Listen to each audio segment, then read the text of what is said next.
그래서 앞서 설명드렸다시피 이제 목차를 한번 설명드리고 바로 진행을 하도록 하겠습니다. 리모델링 설계 변경안을 좀 검토를 했습니다. 그에 대한 내용을 제가 왜 했는지에 대해서 제가 발표를 할 예정이고요. 그 다음에 마이크를 넘겨서 건축 설계 변경안, 건축사무소 미담에서 발표를 한 후에 제가 그 설계를 바탕으로 사업성을 어떻게 분석하는지에 대해서 3번 권리변동계획안, 지난 권리변동계획안과 이번 설계 변경안에 대한 비교를 좀 할 예정이고요. 그리고 향후 계획을 제안 드리고 마지막으로 질의응답을 진행할 예정입니다. 그래서 궁금하신 사항이 있더라도 조금 참으신 다음에 발표가 다 끝난 이후에 질의응답을 해주시면 감사드리겠습니다. 네, 이번 발표는 조합 및 협력사가 리모델링 설계 변경을 좀 검토를 진행했습니다. 왜 건축 심의가 완료되었는데 우리가 설계를 검토를 왜 하느냐라는 것에 이제 좀 의문이 가질 수 있는데 설명을 뒤에 보시는 장표에 관해서 좀 설명드리겠습니다. 우리 삼성 1차는 2021년도에 중대형 리모델링 첫 주자로 주목을 받으면서 리모델링을 사업을 시작을 했습니다. 비록 인근단지랑 비교했을 때 진행은 좀 늦게 시작하였지만 누구보다도 빠르고 신속하게 사업을 추진해서 조합 설립을 1년 만에 완료를 시켰습니다. 그 다음 3년 만에 건축 심의를 완료하였고 건축 심의를 통과하는 사항을 성과를 이루어냈습니다. 그래서 굉장히 빠른 속도로 사업을 추진하고 있었고 2025년 정기총회를 개최를 하면서 권리변동계획 수립안을 조합원님께 의결을 받았습니다. 조합은 허가결의서 진구 활동을 본격적으로 활동을 시작하면서 전체 소유자 우리 576명에 대해서 이제 접촉을 했고요. 그중 이제 480명의 접촉을 한 다음에 홍보 직원분들께서 이제 어떤 내용이 있었는지 쭉 다 적어서 저희에게 보고를 해줍니다. 그 내용이 어떤 것이 있는지 쭉쭉 1mm, 몇 mm 좀 살펴보고 데이터를 좀 기반으로 좀 표를 만들어 보니까 앞에 보이시는 화면에 따라서 조금 분할돼서 나눠지더라. 그래서 가장 큰 이 내용이 많이 나왔던 내용 중에 하나가 분담금 절감이었습니다. 퍼센테이지는 약 34% 정도가 되었고요. 세대 구분형 선호한다. 다른 단지 같은 경우에 소형 평수여서 세대 구분이 되지 않지만 우리 삼성 1차는 중대형 평형으로서 세대 구분이 된다라는 것은 다 알고 계실 겁니다. 그 부분에 선호한다는 내용이 22%가 있었고요. 좀 더 빨리 신속한 사업, 인근 단지가 진행하고 있으니 빨리 해달라는 것이 17%, 현재 계획안이 만족한다는 것이 12%, 그리고 조합에서 권리변동 계획안, 동호시세는 이 정도 되겠습니다. 10몇억 되겠습니다. 라는 이 내용을 못 믿겠다. 시세가치 상승 불확실에 대한 내용이 8%, 그리고 기타 이상 못 나가겠다. 라는 그런 반대적인 성향을 얘기해 주신 분이 한 5% 정도가 있었습니다. 이와 같은 의견으로 종합한 결과 우리 이제 조합원들에게 실질적인 이익을 좀 반영하기 위한 설계를 검토를 하였고요. 그 결과 분담금 절감 그리고 설계 변경안 추진으로 이제 세대 구분형 선호 의견을 반영한 설계를 좀 구분해서 진행을 하도록 하겠습니다. 분담금 절감에 대해서 내용을 말씀해 주셨고 분담금 절감할 수 있는 방안은 크게 두 가지인 것 같습니다. 첫 번째는 공사비를 줄이는 겁니다. 공사비는 줄일 수 있는 방법 중에 하나가 이제 공사비가 있고 연면적이 있습니다. 그렇기 때문에 연면적을 줄이면서 우리 공사비 낼 수 있는 공사비를 절감하는 방안이 있고요. 두 번째는 우리가 파는 분양 수입을 좀 더 올리는 방안이 있겠습니다. 분양 면적을 증가시켜가지고 우리가 낼 그 비용을 좀 더 줄일 수 있는 방안이 있고요. 우리가 총 사업비가 이제 이만한 면적이라고 했었을 때 분양 수입이 늘어나게 되면 우리 순지출금이 줄어들기 때문에 우리가 낼 수 있는 분담금을 줄일 수 있다. 오늘 이 설명의 가장 핵심적인 내용입니다. 이 내용은 뒤에 넘어가시면서 계속 설명을 드리도록 하겠습니다. 우리가 이제 이 설계를 좀 변경하고자 이제 협력사가 모여가지고 힘을 모아가지고 어떻게 했으면 좋겠다 이런 얘기를 하는 도중 9월 7일 날에 정부 정책이 또 발표가 되었습니다. 그중 내용 중에 하나가 리모델링에 관한 내용은 대형 평형에 대한 1+1 분양을 허용해 주겠다라는 내용이 있었습니다. 지금 정부 정책이 초기 발표 단계여서 실질적인 내용은 그렇게 크게 세부적인 내용은 없지만 우리 조합은 이 좋은 내용에서 선제적으로 반영해 가지고 우리가 우리가 과연 이 1 플러스 1 분양에 허용했었을 때 어떻게 변할 수 있는지 선제적으로 좀 설계를 확인하면서 진행을 했었다. 그래서 뒤에 한 번 더 설명을 드릴 테니 그 부분은 좀 더 깊게 한 번 더 말씀드리겠습니다. 앞서 말씀드렸던 전체 소유자 576명 대상으로 실시한 홍보 결과 세대 구분형 구조를 선호한다는 분들이 22%가 있었다는 말씀을 드렸습니다. 이 22% 있었던 분들을 좀 취합해가지고 어떤 분들이 이제 22%가 있는지 좀 확인했었을 때 이제 22%를 100%로 나눠가지고 어떤 분들이 선호하는지 확인하는 결과 49평형에 살고 계신 분들이 굉장히 압도적으로 많은 숫자 94%로 세대 구분형을 선호한다라는 이야기를 했었고요. 그리고 37평형 살고 계신 분들께서는 한 6% 정도 선호한다라는 의견이 있어서 우리 조합에 받은 이 데이터를 좀 확인했었을 때는 49평형은 좀 세대 구분형에 있는 도면으로 좀 부분을 지어서 설계를 한번 바꿔보고, 그리고 37평형에 살고 계신 분들께서는 평면에 대해서 좀 더 어떻게 업그레이드 해볼까 라는 것을 고민을 하면서 설계를 진행했습니다. 네. 우선은 제가 이제 설계를 왜 이렇게 변경하게 되었는지에 대한 내용은 우리가 권리변동 계획 수립을 하고 홍보 직원의 활동을 이제 다 확인해 보니까 이런 게 필요하겠더라라는 내용에 따라서 이제 설계를 진행하게 되었습니다. 그래서 이 설계를 진행한 거에 대해서 세부적인 내용은 우리 건축사무소 미담에서 발표를 하고요. 그 다음에 마이크를 넘기고 다시 제가 받은 다음에 그 사업성 분석에 대해서 한 번 더 설명을 드리도록 하겠습니다. 그러면 지금부터 건축사무소 미담 우리 전무님을 모셔가지고 발표를 진행하겠습니다.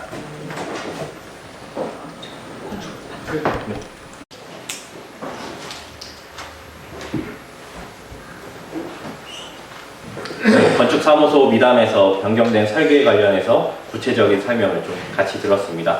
이어서 제가 이제 설명드릴 부분은 기존 권리변동 계획안과 그리고 이번 설계 변경안에 대해서 사업성의 차이에 대해서 한번 말씀을 드리도록 하겠습니다. 우선 앞서 말씀드렸다시피 조합원부 면적을 조정, 최적화를 시켰습니다. 그래서 37평형은 기존의 41평형으로 구성을 했다가 이제 설계 변경안에는 38평형을 구성하게 되었고요. 39평형은 52평형으로 구성했다가 이제 50평형으로 해서 약 세대당 2평에서 3평 정도 감소하는 그런 설계안을 최적화를 했었습니다. 그 다음에 이제 그 최적화된 면적을 일반 분양분으로 더 증분을 시켰습니다. 그러다 보니까 권리변동 계획안은 4,000평 정도의 일반 분양이 있었고요. 그 다음에 설계 변경안 이번에는 4,254평 약 246평형이 증가가 되었습니다. 이 부분의 세부적인 내용은 뒷장에서 한 번 더 설명을 드릴 거고요. 우리가 2025년도 2월 달에 권리변동 계획안을 수립하면서 일반 분양가 평당가를 3,300만 원으로 좀 설정을 했습니다. 3,300만 원이라는 비용은 굉장히 보수적인 비용입니다. 그 후에 2025년 8월 달에 초입마을과 그리고 보원아파트가 권리변동 확정 총회를 했었을 때 일반 분양가는 3,900만 원 그리고 4,200만 원을 설정했습니다. 우리 단지와 약 600에서 800만 원 차이가 나는 단가입니다. 우리 면적이 이미 갖고 있는데 더 비싸게 팔수록 저희가 분담금이 줄어들게 될 상태인데 우리는 좀 최초 우리가 권리변동 계획을 수립했었을 때는 조금 더 보수적인 방안으로 했다 보니 분담금이 좀 높게 나왔다라는 부분을 말씀드리겠습니다.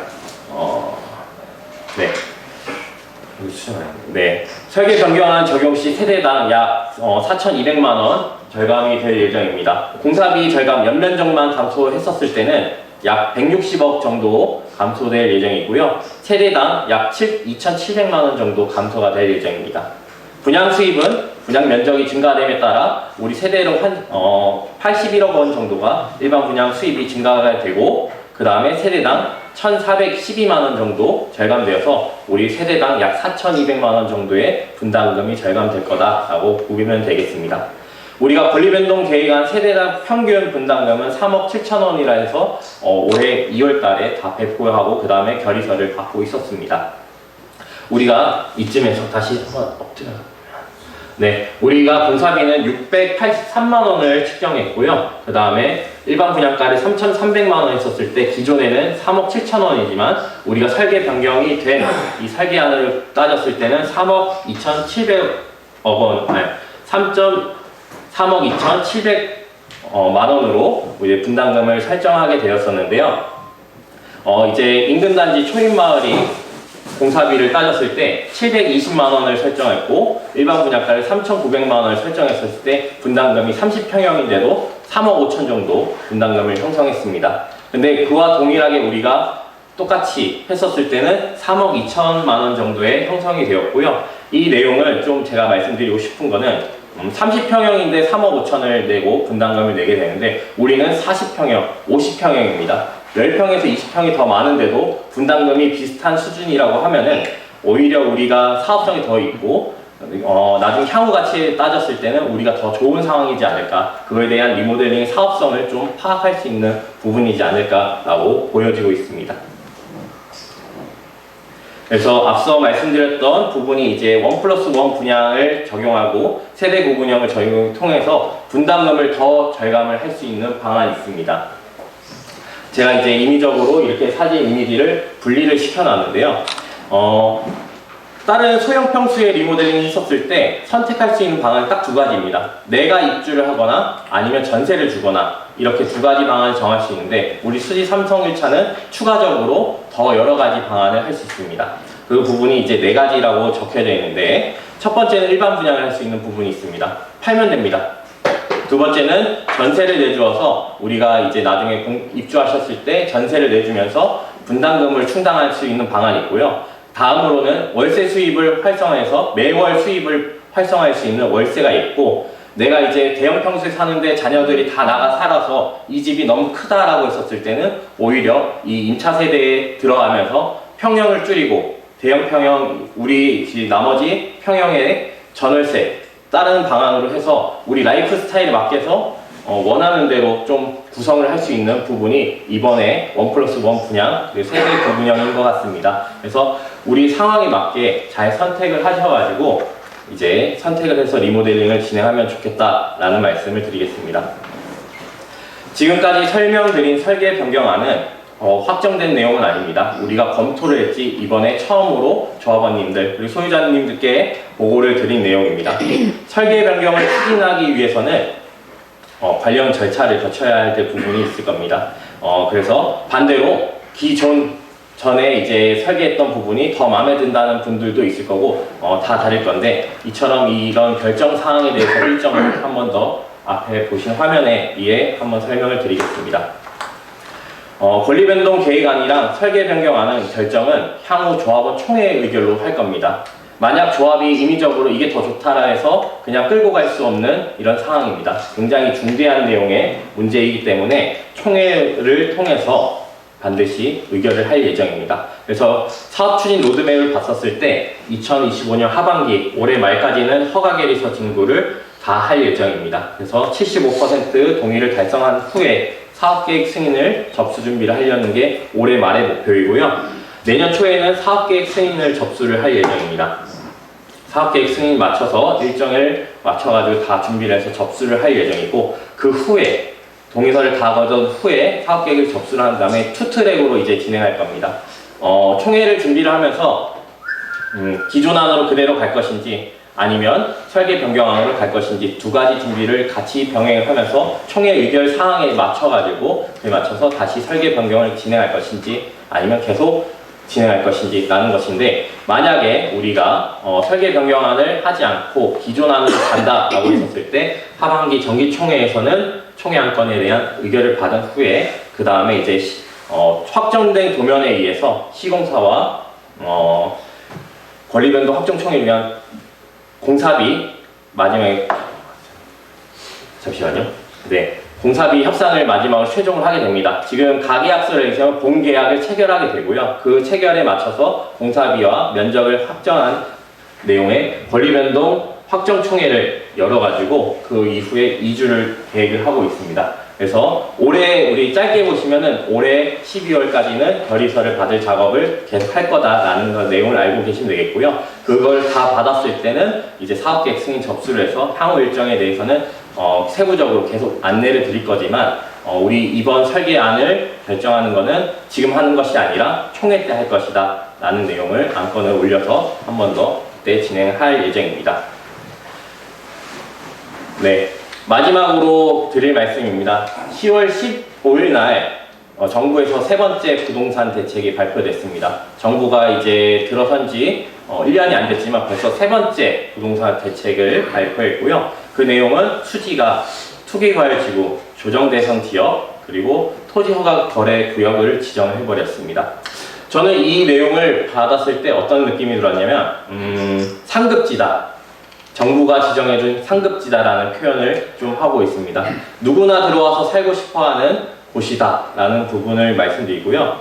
우리가 이제 수지구가 이제 서울 주요지 건줄 수 있는 상급지라는 내용이고, 수지는 이미 풍부한 주거와 인프라를 갖춰가지고 교육 환경에 수요 지층이 두터워서 이제 앞으로 초입마을과 그리고 보원 아파트가 2,000세대 가까이 되는 부분이 이주를 나갈 거예요. 그러면 2,000세대 정도가 이제 소멸돼서 수요는 엄청나게 많을 텐데 공급은 지금 없는 상황인 겁니다. 그래서 우리도 물건을 살 때 똑같잖아요. 파는 사람이 많으면 가격이 다운되고, 파는 사람이 없고 살려고 사는 사람이 있으면 굉장히 급등할 부분이 있는데, 이 표를 한번 보면서 마지막으로 설명해 드리겠습니다. 수지가 조정지역이 2018년도 12월 달에 조정지역이 된 이후에 21년 11월까지 조정지역 이 기간에 수지 집값, 전국적으로 집값이 이때 폭등을 했었습니다. 그래서 최고가 경신을 한 상태이고요. 21년도 11월 달에 이후에는 약간 좀 주춤하다가 다시 원상복구로 되고 있는 상황이 지금 현재 수지 삼성 1차의 실거래가입니다. 그 옆에 보시는 두 개의 표에는 용산 강남 3구와 용산구를 좀 한 내용인데, 용산 한가람 아파트 같은 경우에도 똑같이 그 기간에는 같이 고점을 찍었다가 조정을 받아서 내려온 다음에 아직 여기는 투기과열 지구가 한 번도 해제되지 않은 상태입니다. 그 이후에 고점을 계속 찍고 나가고 있습니다. 용산구에서도 평당 1억 원을 지금 현재 하고 있는 상황이고요. 그 다음에 서초 반포자이에서도 똑같은 그래프로 진행돼서 지금 고점을 찍고 있는 상황인 겁니다. 앞서 다시 공급과 수요에 대한 내용을 말씀드리는데, 공급은 없을 거고요. 수요는 계속 증가가 될 겁니다. 그에 따라서 우리 조정지역이 됐었을 때 거래가 안 돼 어떻게 이렇게 되겠지만, 실질적으로 우리 여기 앉아 계신 소유주분께서는 이 주택을 판매를 할 예정이 없으실 거라고 보고 있습니다. 그러다 보니 팔 사람도 없을 거고 살 사람은 계속 생겨서 집값 상승은 계속되어서 우리가 이 내용이 아마 우리에게 좀 더 주택 가격이 증가되는, 자산 가치에 상승하는 그런 일이 되지 않을까라고 보여지고 있습니다. 네. 그래서 마지막으로 드리고 싶은 말씀입니다. 아무것도 하지 않으면 아무 일도 일어나지 않습니다. 우리 조정지역이 됐다 해가지고 가만히 있으면 거기까지인 겁니다. 조정지역에 풀리고 나서 다시 침체될 부분도 있지만, 우리가 리모델링을 진행하면서 신축 아파트로 변신하면서 그 이상을 뚫고 나가야 될 부분이 아마 변화라고 보고 있습니다.